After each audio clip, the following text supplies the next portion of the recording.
جو فالوورز ہیں ان کے ساتھ جو ہے آپ غلط بیانی سے جو ہے کام کریں کہ جی یہ چیز ہے. اب آپ دیکھیں کہ ہمیشہ جب بھی ڈی چوک پہ مارچ ہے یا یہ لانگ مارچ ہے, ہمیشہ چائنا جو ہمارا ایک برادرانہ ملک ہے اس کے وزٹ کے ساتھ ریلیٹڈ ہوتا ہے. پچھلی دفعہ بھی جب ڈی چوک پہ دھرنا تھا تو چائنا کے پریزیڈنٹ کا پاکستان کا دورہ ملتوی کیا گیا. آج بھی ہمارے وزیر اعظم جو ہے چند دنوں بعد انہوں نے چائنا جانا تھا, سی پیک کے حوالے سے باقی حوالوں سے بہت اس پہ وہاں پہ گفتگو کرنی تھی, وہاں پر اور ایم او یو سائن کرنے تھے. آج دوبارہ وہی P T I long march لے کر جو ہے یہاں کے امن و امان کو, چیزوں کو خراب کرنا چاہتی ہے, اور ہمیں پتہ نہیں ہے کہ کس ایجنڈے پہ کام کر رہے ہیں. جب بھی سی پیک کی بات آتی ہے, جب بھی چائنا کی بات آتی ہے, پی ٹی آئی والوں کو پتہ نہیں کیا ہو جاتا ہے, اور وہ کبھی لانگ مارچ کرتے ہیں, کبھی ڈی چوک پہ آ جاتے ہیں. آج بھی اگر آپ دیکھیں کہ اس لانگ مارچ کو جس طریقے سے انڈیا کی میڈیا اپریشیٹ کر رہی ہے, انڈیا کے ریٹائرڈ فوجی جس طریقے سے اس کو اپریشیٹ کر رہے ہیں, میں سمجھتا ہوں کہ یہ بہت ہی سوچنے کی بات ہے کہ کیوں ہمیشہ جو ہے وہ جب چائنا کی بات آتی ہے تو پی ٹی آئی والوں کو کچھ ہو جاتا ہے. اور آج انڈیا بھی اس میدان میں آگے آ چکا ہے. ہماری اکنامیکل سچویشن بھی آپ کے سامنے کہ جس طریقے سے دن بدن اگر اس لانگ مارچ میں اکانومی سفر کر رہی ہے تو ملک سفر کر رہا ہے. مجھے نہیں پتا کہ کیوں پی ٹی آئی والوں کو اتنا شوق ہے کہ وہ اکانومی کو جو ہے وہ اس طریقے سے جو ہے کہتے ہیں کہ اس پہ جو ہے یہ سفر ہو اکانومی. اگر عمران خان کو واقعی ہی شوق ہے الیکشن کروانے کا, مجھے نہیں پتا کہ ان کے اتنے نااہل نالائق ایڈوائزرز ہیں. اپنے ایڈوائزرز پہ غور کریں کہ ان کے ایڈوائزر کون ہیں. ان کے تو بہت آسان طریقہ ہے, خیبر پختونخوا اسمبلی, پنجاب اسمبلی, کشمیر کی اسمبلی, گلگت بلتستان کی اسمبلی توڑ دیں. آج الیکشن ہے, الیکشن کی طرف پھر شاید حکومت مجبور ہو سکتی ہے, لیکن اس سلو مارچ سے, اس فسادی مارچ سے تو میں نہیں سمجھتا کچھ ہو سکتا ہے. اس کے باوجود بھی ہم نے ایک کمیٹی بنائی کہ اگر آپ سیاسی ڈیالوگ کرنا چاہتے ہیں ہم آپ کے لیے تیار ہیں. لیکن عمران خان صاحب اگر آپ واقعی خیبر پختونخوا اور پنجاب کی حکومتوں کا مزہ نہیں لوٹنا چاہتے اور آپ الیکشن کی طرف جانا چاہتے ہیں اور آپ سمجھتے ہیں کہ آپ بہت پاپولر لیڈر ہیں, تو آپ کیوں اپنے آپ کو تھکا رہے ہیں دوپہر سے شام تک اور لانگ مارچ کر رہے ہیں اور صرف کہہ رہے ہیں کہ الیکشن کی ڈیٹ دیں. الیکشن کی ڈیٹ ویسے نہیں ملتی. ہم نے بھی لانگ مارچ کیا تھا, پاکستان کی تاریخ کا سب سے بڑا لانگ مارچ کیا تھا, اور ہم نے یہی کہا تھا کہ یا یہ حکومت استعفیٰ دے, الیکشن کی ڈیٹ دے, یا عدم اعتماد کا جو ہے سامنا کریں. انہوں نے الیکشن نہیں کروایا, استعفیٰ نہیں دیا, ڈیٹ نہیں دی, ہم نے عدم اعتماد کے ذریعے ان کو ہٹایا. آج عمران خان صاحب کے پاس کیا ہے؟ وہ یہ ہے, وہ کہتے ہیں کہ الیکشن کی ڈیٹ دیں, ہم کہہ رہے ہم نہیں دے رہے. دوسرا آپشن ان کے پاس یہ کہ اسمبلی توڑ دے. تیسرا آپشن تو سامنے ظاہر ہو گیا کہ وہ رات کو لوگوں کے پاؤں پڑتا ہے. وہ کل 2-3 دن پہلے ڈی جی ایس آئی اور D G S P R نے جو پریس کانفرنس کی کہ رات کو پاؤں پڑتے ہیں, دن کو گلے پڑ جاتے ہیں. آج تو ان کی جو ہے وہ سب ظاہر ہو چکی ہے کہ کس طریقے سے وہ اقتدار میں آنے چاہتے ہیں, چور دروازے سے اقتدار میں آنے کے وہ خواہشمند ہیں. تو یہ چیزیں آج بھی اگر اتنی مار پڑنے کے بعد عمران خان صاحب کی چوائس آج بھی بزدار ہو پنجاب میں, تو میں اب اس کے اوپر کیا کہہ سکتا ہوں. آپ خود ہی اس کے ذہن کا, اس کی چوائس کا وہ کریں. میرے خیال میں اس کو پارلیمانی لیڈر اگر آج آپ بزدار صاحب کو بنائیں, جس کی چوائس محمود خان ہو, جس کی چوائس کشمیر کے وزیر اعظم ہو, اس میں ڈیٹیل میں نہیں جانا چاہتا, لیکن سب کو معلوم ہے کہ کیا آپ اس چوائسیز میں اگر آپ نیچے ان کی تشریح کرنا شروع کر دیں تو آپ کو ان تینوں کا جو ہے, اگر آپ ان تینوں کو اکٹھا کر دیں تو اس میں عمران خان بن جاتا ہے. تو عمران خان اگر یہ چوائس ہو تو پھر اس سیاسی جماعت کو تو ایسے بھی حلافظ ہے. اب دیکھیں بہت سی باتیں عمران خان صاحب کرتے ہیں. میں آج ان سے میرے سوال ہے کہ آپ کی تقریباً 9-10 سال خیبر پختونخوا میں حکومت ہو چکے ہیں. آج وہ وزیر اعلیٰ محمود خان اپنے گھر نہیں جا سکتا سوات. آج سوات کے لوگ امن کے لیے سڑکوں پہ نکلے ہوئے ہیں. آج سوات کے لوگ, خیبر پختونخوا کے لوگ آج امن چاہتے ہیں. کل بھی ایک ناخوشگوار واقعہ جو آف اینڈ آن ہوتے رہتے ہیں, ڈیر اسمیل خان میں بھی ہوا, ہمارے فورسز کے جوانوں پہ, پولیس کے جوانوں پہ حملہ ہوا جس میں شہادت بھی ہوئی. خیبر پختونخوا کے آج بھی اگر آپ دیکھیں کہ 10 سال میں یہ وہ امن بحال نہیں کر سکے. خیبر پختونخوا کی وہ پولیس جس کو یہ کہتے تھے کہ ہم اس کو غیر سیاسی پولیس بنائیں گے. اس دن ECP کے سامنے، الیکشن کمیشن کے سامنے اس پولیس نے کیا کیا وہ بھی آپ کے سامنے، کہ اپنی ہی اسلام آباد کی پولیس کے سامنے جو ہے وہ گولے چلانے شروع کر دیں. آج خود یہ کہتے ہیں، ہم جب پہلے دن چیئرمین بلاول بھٹو زرداری صاحب نے کہا تھا کہ یہ سلیکٹڈ ہے، یہ ڈمی ہے، یہ نااہل ہے، 4 سال بعد واقعی عمران خان صاحب نے کہا تھا کہ میں تو ڈمی تھا، میں تو سلیکٹڈ تھا، میرے پاس اختیارات نہیں تھے، میں تو صرف اس پرائم منسٹر ہاؤس میں 11 بجے صبح جاتا تھا جس کو میں یونیورسٹی بنائی تھی، میں مجھے لیکچر ملتا تھا، اور لیکچر جب 3-4 بجے ختم ہوتا تھا 5 بجے میں واپس گھر چلا جاتا تھا. میں خود کہا انہوں نے کہ میں تو ڈمی تھا، میرے پاس تو کوئی جو ہے وہ اختیارات نہیں تھے. پھر جو ہے ہم پہ الزامات لگانا کہ بھئی یہ چور ہے، یہ ڈاکو ہیں. آپ تو سرٹیفائیڈ ہو چکے ہیں اپنے والد صاحب کے نقش قدم پہ چلتے ہوئے. آپ کے والد اقراب اللہ نیازی بھی ایک سرٹیفائیڈ کرپٹ تھے جن کو نوکری سے نکالا گیا تھا اور بحال نہیں ہوئے تھے، اور آپ پہ بھی الیکشن کمیشن نے یہ آپ کو ایک سرٹیفکیٹ دی ہے کہ آپ نے توشہ خانہ میں جس طریقے سے آپ نے، یہ عمران خان کی بات نہیں ہو رہی، ہمارے جو ہے سر شرم سے جھک جاتے ہیں جب ہم سعودیہ جاتے ہیں اور کہتے ہیں کہ آپ کے وزیر اعظم آئے تھے اور ہم نے ان کو تحفے میں گھڑی دی تھی اور اس نے ساتھ ہی نیچے جو ہے مارکیٹ میں بیچ دی. آپ کے پاس اتنی ATM مشینیں تھی تو آپ تو کچھ اور کا کسی سے قرضہ لے لیتے. ایسی چیزیں تھیں توشہ خانے کی جو انہوں نے ڈکلیئر ہی نہیں کی اور خود گھر لے گئے. آج ECP میں اس سے پہلے آپ نے پروہیبٹڈ فنڈنگ کیس میں آپ کے اوپر جو ہے چیزیں ثابت ہوئی. آج یہ ملک سیلاب میں ڈوبا ہوا ہے، جس طریقے سے ہمیں جو نقصانات ہوئے ہیں، آج جتنے جو ہے وہ گھر ڈیمیج ہوئے ہیں وہ سب کے سامنے ہیں. عمران خان نے تو کہا تھا کہ میں نے کوئی 15 ارب روپے ٹیلی تھون سے جمع کیے ہیں. آج تو ٹیلی تھون والے پیسے نظر ہی نہیں آ رہے، وہ کدھر ہیں؟ شاید آپ کو کچھ عرصے بعد پتہ چلے کہ وہ ٹیلی تھون کے پیسے بھی شاید انہوں نے جو ہے اپنے لانگ مارچ میں اپنے اوپر خرچے پہ استعمال کر دیے ہیں. پہلے بھی زکوٰۃ خیرات کے صدقے کے پیسے انہوں نے اپنی سیلف پروجیکشن پہ خرچ کیے. آج دوبارہ کیا پتا کہ یہ لوگوں نے ان کو جو سیلاب کے نام پر جو پیسے دیے تھے، جتنے بھی دیے تھے، بقول ان کے 15 روپے ہے، وہ تو حق ہے کہ آج ان لوگوں کو جو بے سر و سامانی کی حالت میں ہیں ان کو دے دیے جاتے، لیکن آج تک وہ بھی جو ہے نہیں دے سکے. اور جو شخص عافیہ صدیقی کا کیس لڑنے آیا تھا، بعد میں پتہ چلا کہ وہ فرح گوگی کا وکیل بن چکا ہے. عافیہ صدیقی کو بھول کے انہوں نے جو ہے فرح گوگی کی وکالت شروع کی، اور جس طریقے سے 1 گھنٹہ 1.5 ہمیں ایک لیکچر دیا انہوں نے فرح گوگی کے پراپرٹی ڈیلر بننے پہ کہ کس طریقے سے اس نے پیسے کمائے. قوم کو انہوں نے کہا کہ آپ انڈے، مرغیاں، کٹے بیچیں، اور فرح گوگی کہا کہ تم پراپرٹی ڈیلر بن جاؤ. تو قوم کو بھی بتاتے کہ آپ بھی فرح گوگی کی طرح پراپرٹی ڈیلر بن جائے، آپ بھی پیسے کما لیں گے، تو وہ تو نہیں. لیکن سب سے امپورٹنٹ بات، کل ایک آڈیو لیک آئی سابق وفاقی وزیر علی امین گنڈاپور کے حوالے سے. فیصل واڈا نے پہلے ایک پریس کانفرنس کی جس پہ اس نے کہا کہ خدا نخواستہ یہ خونی مارچ ہوگا، قتل و غارت خدا نخواستہ کے اندر ہوں گے. اور اسی کی کڑی میں اگر آپ دیکھیں کہ کل علی امین گنڈاپور کی ایک آڈیو لیک آئی جس میں وہ بندوقیں، اسلحہ جمع کرنے کا کہہ رہے تھے اور اپنے لوگوں کو مسلح جتہ اسلام آباد پر جو ہے حملہ آور کرنے کی جو ہے وہ ایک کوشش اور ایک پروگرام بنا رہے تھے. یہ کوئی نئی بات نہیں ہے. اگر آپ خیبر پختونخوا میں تاریخ اٹھا لیں پچھلی، اقتدار کی ہوس کے لیے پی ٹی آئی نے کیا کچھ نہیں کیا. اگر آپ پی ٹی آئی کے ایک اقلیت کے ایم پی اے بونیر سے تعلق رکھتے تھے، اس کو اپنے ہی ایک ساتھی نے قتل کیا کیونکہ دوسرے نمبر پہ ان کا نمبر تھا ایم پی اے بننے کا، تو اس کو قتل کیا اور خود جو ہے ایم پی اے بن گیا. تو یہ ایک اقتدار کی ہوس ہے.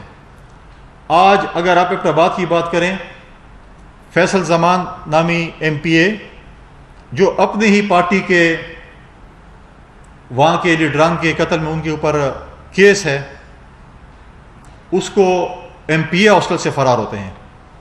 اگر وہ ایم پی اے ہاسٹل سے فرار ہوتے ہیں تو اس میں کس کا ہاتھ ہو سکتا ہے؟ صوبائی حکومت کا ہو سکتا ہے، وزیر اعلیٰ IGP کا ہاتھ ہو سکتا ہے، اور آج تک یہ پتہ نہیں ہے کہ فیصل زمان کہاں پر ہیں۔ اور سب سے بڑی بات، جو الزامات علی امین گنڈاپور صاحب نے رانا ثناء اللہ صاحب پہ لگائے کہ جی رانا ثناء اللہ صاحب پتہ نہیں کیا کچھ ہے، تو ان کے جو ہے تھوڑا سے بھی ان کو شرم نہیں آئی کہ جی رانا ثناء اللہ پہ جو ہے وہ قتل کی FIR ہیں، اپنے ہی لوگوں نے کی ہیں، وہ بتا رہے ہیں کہ عابد شلیل صاحب کے والد نے پہ کوئی الزام لگایا ہے۔ علی امین گنڈاپور صاحب، آپ کے اوپر تو FIR ہے اسرار گنڈاپور کی شہادت کا، آپ نے اپنے ہی ایک منسٹر کو ایک خودکش دھماکے میں شہید کروایا۔ اسی شہید خاندان اسرار گنڈاپور کے بھائی انعام اللہ گنڈاپور، جو کہ اس وقت بھی سرکاری ملازم ہیں، انہوں نے FIR کی کہ علی امین گنڈاپور اور اس کے بھائی عمر امین گنڈاپور، جو کہ اس وقت تحصیل ناظم ہیں، وہ میرے بھائی کی قتل میں جو ہے وہ ملوث ہیں۔ ان کے خلاف FIR ہے، FIR بھی چھوڑیں، ان کے اوپر عدالت میں 164 کا بیان ہے۔ یہ وہی دو پاکستان ہے جس کی عمران خان بات کرتا ہے۔ اگر آج کسی کے خلاف 164 کا بیان عدالت میں آ جائے تو قائد اعظم کے پاکستان میں اس کا ٹرائل ہوتا ہے، لیکن عمران خان کے پاکستان میں وہ دندناتے، ان کے غنڈے، ان کے بدماش سابق وزیر جو ہے وہ دندناتے پھر رہے ہیں، اور کسی اپوزیشن نے ان پہ الزام نہیں لگایا۔ علی امین گنڈاپور پہ الزام انعام اللہ گنڈاپور نے لگایا، اور اس کا بھتیجا آج بھی MP ہے PTI کا۔ عمران خان اپنے وزیر کو انصاف نہیں دے سکا، وہ مدینے کی ریاست کی بات کرتا ہے، کیونکہ ہمیشہ اگر آپ دیکھیں ہمارے علاقوں میں ایک ہوتا ہے کہ جب ہم 3-4 بھائی ہوں تو جو کماؤ پتر ہوتے ہیں اس کی بڑی دیکھ بھال کرتے ہیں، والدین کہتے ہیں کہ یہ بڑی کمائی کرتا ہے ہمارے لیے تو اس کی دیکھ بھال زیادہ کریں، باقی کوئی خدمت کم ہوتی ہے۔ تو جو کماؤ پتر ہوگا ان کے لیے یہ کارروائیاں کرے گا، بدماشیاں کرے گا، ان کے لیے پیسے کمائے گا، ان کے کچن چلائے گا، تو اس کے اوپر عمران خان کی کیا جرت ہے کہ ہاتھ اٹھا سکے؟ پھر عمران خان یہ کہہ دے کہ ان کے جو دوسرے گروپ ہے وہ جھوٹا ہے، ایک کو تو جھوٹا تصور کر دے۔ پھر یہ وہی علی امین گنڈاپور صاحب ہیں جنہوں نے دن دہاڑے پولیس اسٹیشن سے بکسے اٹھا کر گئے، اور اس پہ جو رپورٹ آئی اس پہ کلیئر رپورٹ تھی کہ وہ کس کیفیت میں تھے جب وہ بکسے اٹھا کے جا رہے تھے۔ مدینہ کی ریاست میں تو ہم نے یہ بھی دیکھا کہ شراب کی بوتل سے شہد کی بوتل بن جاتی ہے۔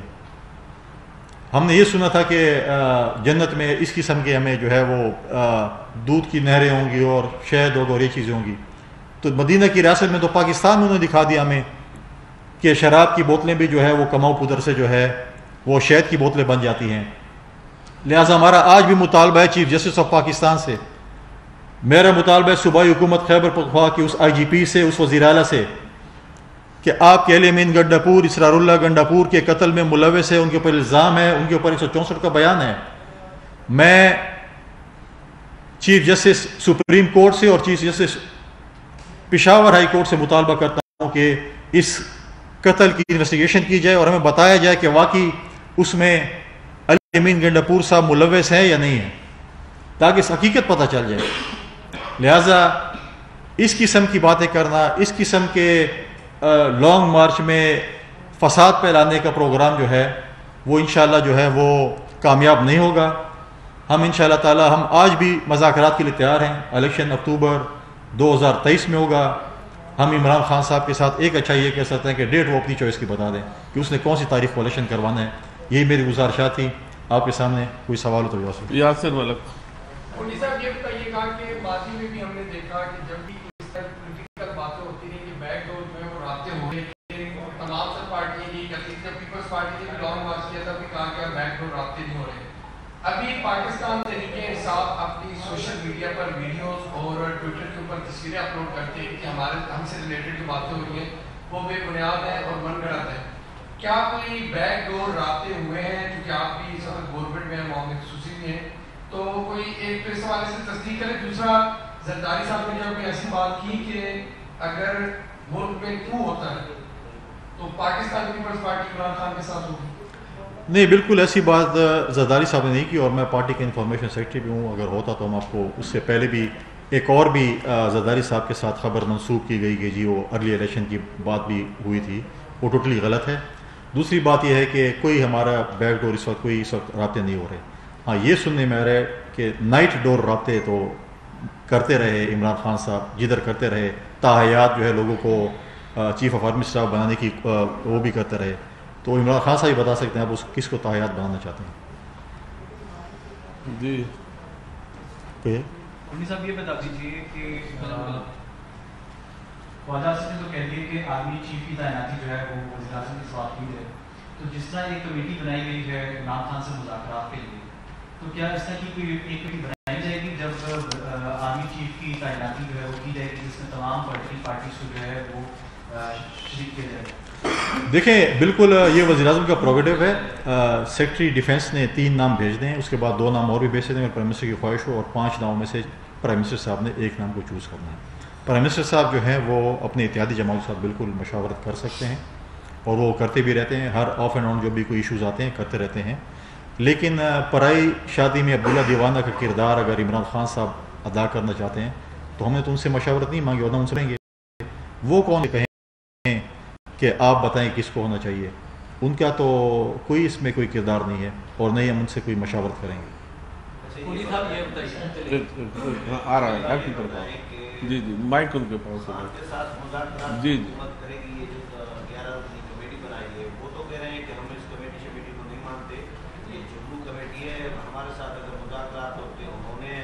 یا ہم نے کرنے ہیں تو فوج کے ساتھ کریں گے، جیسے کل مفتی ہے یہ پرویز بھائی نے بھی کہا ہے، تو وہ تو مذاکرات آپ کے ساتھ کرنے کے لیے تیار نہیں ہے، تو آپ کس کے ساتھ کریں گے مذاکرات؟ دیکھیں کمیٹی اس لیے بنی ہے کہ کل آپ ہم پہ تنقید نہ کریں کہ پولیٹیکل لوگ ہیں اور آپ مذاکرات نہیں کرنا چاہتے، اور آپ جو ہے بالکل ایک ایسی اس پہ چلے جاتے ہیں۔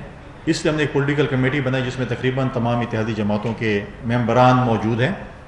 ہم نے تو پہلے ہی کہا تھا کہ وہ عمران خان صاحب کی یہ دوبارہ کہ وہ سلیکٹ ہو کر آ جائیں، وہ دوبارہ ڈمی آ جائیں۔ جس طریقے سے لوگوں کے پاؤں پڑتے ہیں وہ تو آپ کو انہوں نے بتا دیا کہ کیسے ہمارے پاؤں پڑتے ہیں، ہماری کیسے منتیں کرتے رہتے ہیں، کیسے ہمیں آفر کرتے رہتے ہیں کہ آپ جتنا عرصہ رہنا چاہتے ہیں آپ کو آرمی چیف کی ایکسٹینشن بھی دینے کو تیار ہیں، سب کچھ ہے، وہ تو سب کے سامنے ہے۔ تو میں نہیں سمجھتا کہ وہاں پر بھی ان کے، مجھے لگتا ہے کہ وہ جو رات کے اندھیرے میں جدھر ملنے جاتے تھے وہ ادھر بھی میرے خیال میں ان کے دروازے بند ہو چکے۔ اور جن لوگوں نے بات کی ہے کہ یہ کمیٹی ہم نہیں مانتے، ان کا تو اپنا فیوچر پتہ نہیں ہے۔ آج 2-3 ٹرکوں کو چینج کر کے وہ آئے ہیں، پتہ نہیں اگلے ٹرک وہ کون سے ٹرک میں بیٹھے ہوں، اور کیا پتہ کہ مارچ اسلام آباد پہنچنے سے پہلے ان میں سے کوئی لوگ پریس کانفرنس کر بیٹھیں کہ جی عمران خان تو بالکل ہماری بات نہیں مانتا، یہ تو ایسا تھا۔ انہوں نے کبھی ٹرک بدلتے ان کو کوئی مسئلہ نہیں ہے، ایک ٹرک سے دوسرے ٹرک جم کرنے میں ان میں جو ان کے دائیں بائیں کھڑے ہیں میجورٹی لوگ اکثر انہوں نے ٹرک کو ایک ٹرک سے دوسرے ٹرک تک جاتے ہوئے انہوں نے سیڑھوں کا استعمال نہیں کیا۔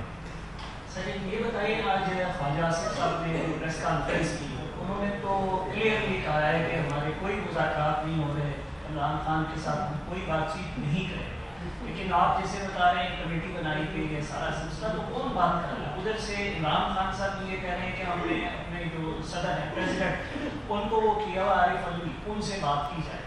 آپ کی جو کمیٹی ہے وہ بھی جو ایک منسٹر کہہ رہا ہے کہ جی ہم بات نہیں کریں گے، کسی طرح کی کوئی بات چیت نہیں ہو رہی ہے، آپ کہہ رہے ہیں بات ہو رہی ہے، تو اس کا کیا سلسلہ ہے؟ اس کمیٹی کس طرح سے بات کرے گی، کہاں پہ بات ہوگی؟ نہیں، میں نے نہیں کہا کہ بات چیت ہو رہی ہے، میں نے کہا ہم نے کمیٹی بنائی ہے۔ کل آپ لوگ ہمارے، ہم کیونکہ ہم ڈیموکریسی میں بلیو کرتے ہیں، کل آپ لوگ ہم سے سوال کریں گے کہ آپ نے کیا، ہم نے کمیٹی بنائی ہے۔ اگر ان کا شوق ہے، ہمارا کوئی شوق نہیں، اگر ان کا شوق ہے کوئی بات چیت کرنے کے لیے، الیکشن پہ کوئی بات چیت نہیں ہے، ارلی الیکشن پہ کوئی بات چیت نہیں ہے، اور اگر ان کو کوئی شوق ہے بات کرنے کے لیے بالکل، اگر ان کو ایک سیف ایگزٹ چاہیے، ماضی میں بھی انہوں نے جب پچھلا مارچ کیا تھا اس وقت بھی ان کی 4 رکنی کمیٹی، ہم نے تو نہیں بلایا تھا، ہیلی کاپٹر میں 4 لوگ جو آئے تھے اسپیکر ہاؤس، ہم نے تو نہیں بلایا تھا، خود آئے تھے، بات کی، پھر سپریم کورٹ چلے گئے، سپریم کورٹ میں بھی ان کو جو ریلیف نہیں ملی، پھر تو بیٹھ جاتے، ایشنائی میں بیٹھ جاتے، کیوں نہیں بیٹھے، پھر کیوں ایسے کوئک مارچ کر کے واپس چلے گئے؟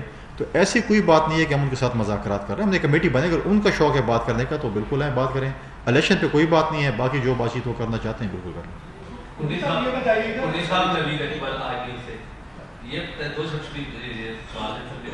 یہ بتائیں، ایک تو آپ کو لگتا ہے کہ یہ مارچ جس اسپیڈ سے چلے گا اسلام آباد تک کوئی آئے گا اس مہینے کے اندر کہ نہیں، یا اگلے مہینے نومبر میں پہنچ پائے گا کہ نہیں، اور کب تک پہنچ پائے گا، کچھ لگ نہیں رہا تھا۔ اور دوسری بات یہ کہ آج انہوں نے کہا کہ جی میں نے کسی کو باپ نہیں بنایا, کسی کے کندھوں پر بیٹھ کے نہیں آیا.